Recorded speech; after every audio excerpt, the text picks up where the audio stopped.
Hey, yo! Next up, we got the man who lost $204 million. That's a lot of money. That's a lot of money on the way on a trip to Vegas. The man who lost $204 million on a trip to Vegas. That's way too much money to lose on a trip to Vegas. That's way too much money to lose ever. I personally think that's too much money for anyone to spend in their entire life. And to lose it in one Vegas trip is quite insane. Let's figure out how it happened. In 2007, 20% of Caesars Palace Casino revenue came from one single person, Terence Watanabe. Born What? Where did he get $204 million from? 1957 in Omaha, Nebraska, Terence began life as the son of Harry Watanabe, who founded one of the most successful carnival suppliers in American history, called the Oriental Trading Company. At the age of 15, Terence began working for his father, and by the age of 20, Terence had been given the role of CEO, after which he'd add an incredible did he blow the entire company? Amount to the business. By shifting the focus toward party products, Terence was able to grow the business from 17 local stores to a company generating $25 million per month. The only problem was Terence had spent most of his life doing so, and had therefore experienced almost nothing outside of work. The job was all-consuming, say former associates. He traveled for long stretches of time examining merchandise in Asia. He never married. His sister and others who know him say they don't believe he ever had a significant romantic relationship. This was his life, that company. It engulfed him. Having burnt out by the age of 43, fair enough. Yeah, I would. Yeah, no, same. I would definitely go and blow. I'd do the same. Yeah, if that was me, I would do the same thing. Cause you don't even got no one to pass the money on to. You don't even got no one to pass the money on to at that point. If you're making $25 million a month, bruh.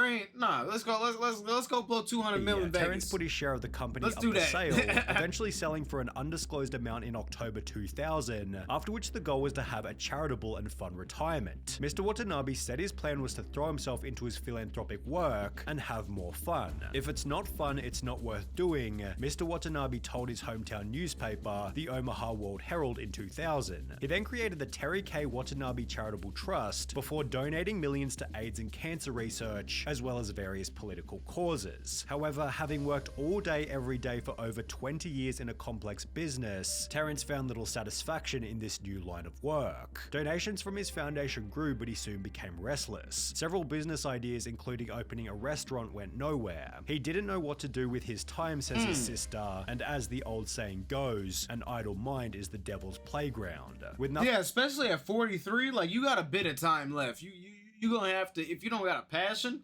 you're going to have to find something to spend some time doing. Nothing else to do, Terry began a new hobby. You're going to have to find a passion. Large amounts of cash. His passion was gambling, I guess. One of Omaha's largest and most notable homes, which featured 9 bedrooms. I want to know how we're about to get to this gambling. How are we about to get to gambling? This doesn't seem like he's directed towards gambling yet. 18 bathrooms, a gourmet kitchen, a custom wine cellar, and a 3-story elevator, but it was rather a venue near this mansion that became his biggest financial danger. Terry began to travel across the border from Omaha to Council Bluffs, Iowa, so he could gamble at the Caesars Horseshoe Casino, which is self-described on its website as a true gambler's paradise, featuring an expansive round-the-clock casino floor, an 18-table poker room, a full-service Caesars sportsbook, and one-of-a-kind gaming areas. Terence became, quote, one of the casino's top customers and began devoting himself to gambling full-time as his primary income and livelihood source. However, with his level of disposable income, hosts at the Iowa casinos encouraged Mr. Watanabe to play at the Rio and other Harrah's-owned casinos in Las Vegas. Having struggled to launch any new businesses, Terence began to frequent Las Vegas beginning in 2005, where his existing gambling habit was intensified and joined with a drinking habit, satisfied only by a luxury vodka brand called Jewel of Russia, which retailed at over $200 per bottle. So I want to know if is he gonna go poor? He has to end up going broke, right? By the end of this, he ends up going completely poor, right? Because he sounds like he has more than 200 mil. I don't know, but it sounds like he has more than 200 mil.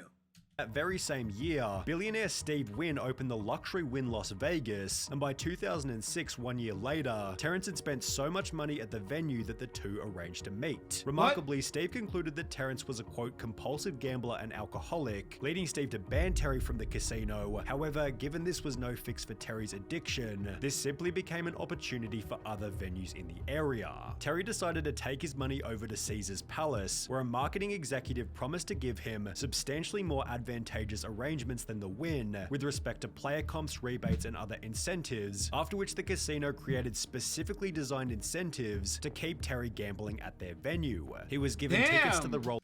Damn, bro had a steak deal in Vegas. That's crazy.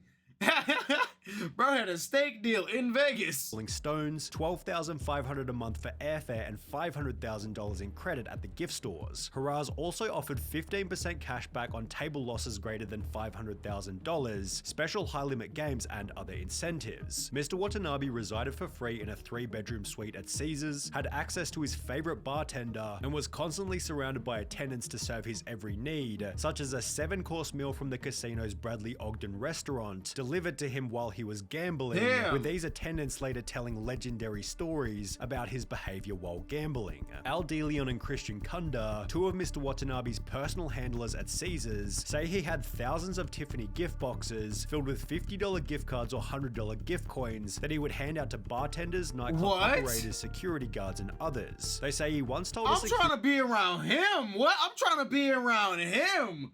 Wait, man. Security guard to go to a supermarket and buy every cut of steak, and then proceeded to hand them out to employees. Caesars Palace high rollers of this magnitude are often given exclusive loyalty program status called 7-Star, where members are wowed by all the fantastic benefits afforded to them, with additional rewards and all-round bigger and better perks. Yet the casino then literally created a new tier above this called Chairman, of which only Terrence Watanabe had the status of joining. Having been handed what you might call the ultimate life, Terry decided to stay in Vegas, yet with no intervention and nothing else to do, the severity of his habit began to get out of control. Several employees say Mr. Watanabe would stay at the tables for up to 24 hours, sometimes losing as much as $5 million in a single binge. He was allowed to play 3 blackjack hands simultaneously, with a $50,000 limit for each hand, and if he won, Mr. Watanabe says he regularly handed out to Caesars employees bundles of $100 bills that could total as much as $20,000.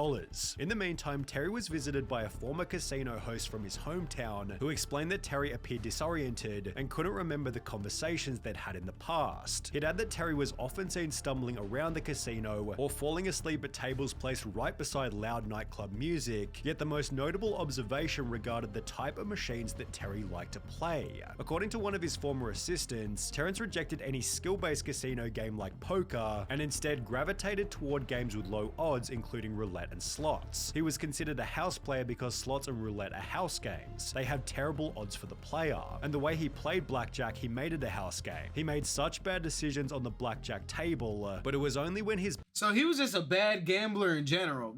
You can be a good and bad— every gambler is a bad gambler, but you can be a bad gambler. So it sounds like he's just a bad gambler.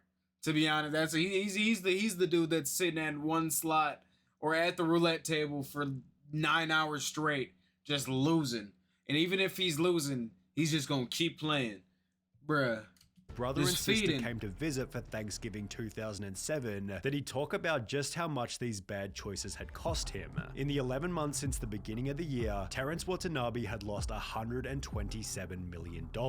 Under the assumption that Terry had more money somewhere, the casino then gave him a $17 million loan, although this by itself should have been a sign that he was almost out of— Why would a $17 million loan is crazy. A $17 million loan is crazy, bruh. Why would what are they trying to take his life. They were trying to take this whole dude's life. They wanted to take everything from this man. They wanted everything. That's crazy. That's so sick. That's so sick and twisted. If you really think about it, that's so messed up. Sure, it's all his will, and it's at his own volition. He wanted to spend his own money, but they preyed on him. And they like, yeah, we got all these benefits for you, all these great things, yada yada yada, and then just like fed him into like just giving his whole life away. They're like, oh yeah, you want a $17 million loan? Sure, I got you. Like, brother. Money. On the 23rd of January 2008, just weeks after telling family about his losses, Terrence put his Omaha mansion up for sale while continuing to chase his losses in Vegas. Damn. He managed to sell the home for a price of $2.66 million. However, at this point, it was already too late. Terrence Watanabe was completely out of money. He'd wagered $4.2 million in 2005, $81 million in 2006, Whoa! $820. Whoa! Every year just got worse and worse and worse, dude. Every year got worse and worse and worse. That's like, okay, so he 20x his gambling from he 20x his original gambling, and then he went on to 10x that. That is crazy. That is so much money gone. $5 million in 2007, and when his family brought him back to Omaha in early 2008, Terry had lost more than anybody else in Las Vegas history, with a 3-year trip costing him a total of $204 million. And that's why you only go to Las Vegas for a maximum of 3 days. 3 years? That's too long. That's why you stay for 3 days. 3 days. Matters worse, Terrence had no job or income yet still owed the casino $14.7 million, after which Terry put the blame back onto Caesars, stating that his losses were their fault. Mr. Watanabe alleges that during this period, Haraz not only didn't make him leave when he was drunk, but applied him with alcohol and prescription drugs to encourage him to stay and gamble, leading Terry to launch a lawsuit against the casino. Court documents explain Caesars served Mr. Watanabe 2 to 3 750 more bottles of Jewel of Russia vodka per day. Whoa, that's a lot. Whoa, hold on. Every day. No Caesars employee ever limited or cut off Mr. Watanabe's drinking, despite the fact that he was almost always visibly severely intoxicated when he was being served while gambling. On at least one occasion at Caesars in 2007, a concerned companion of Mr. Watanabe, Stuart Mitchell, pulled aside his cocktail waitress and pled with her to water down Mr. Watanabe's drinks. The cocktail waitress refused and curtly responded, "Terry gets whatever he wants." Mr. Watanabe had at least 2 drinks at his table at all times, so that he could be kept in a constant state of intoxication while gambling. Mr. Watanabe's photographs were posted in the employees only section of the casino in order to ensure all employees recognized him and never refused him anything. Caesars employees never attempted to limit or cut off Mr. Watanabe's drinking or restrict his gambling because they understood that any interference with his drinking or gambling could cost them their jobs. In response to the lawsuit, a spokesperson for the casino stated, "We're in the gambling business. We had no reason to believe that Terry Watanabe was anything other than a big player with huge resources who made an adult decision to bet the money he did. Are we going to provide an environment that keeps him very happy? Of course we are." The casino then launched criminal proceedings against Terry, meaning that on top of I don't know, like, that's not just making someone happy. Feeding someone 2 to 3 bottles of alcohol a day is like, that's literally, it's like poisoning someone. It's literally like poisoning someone damn near. Even if you're drinking 1 bottle a day, 2 or 3 bottles a day is insane.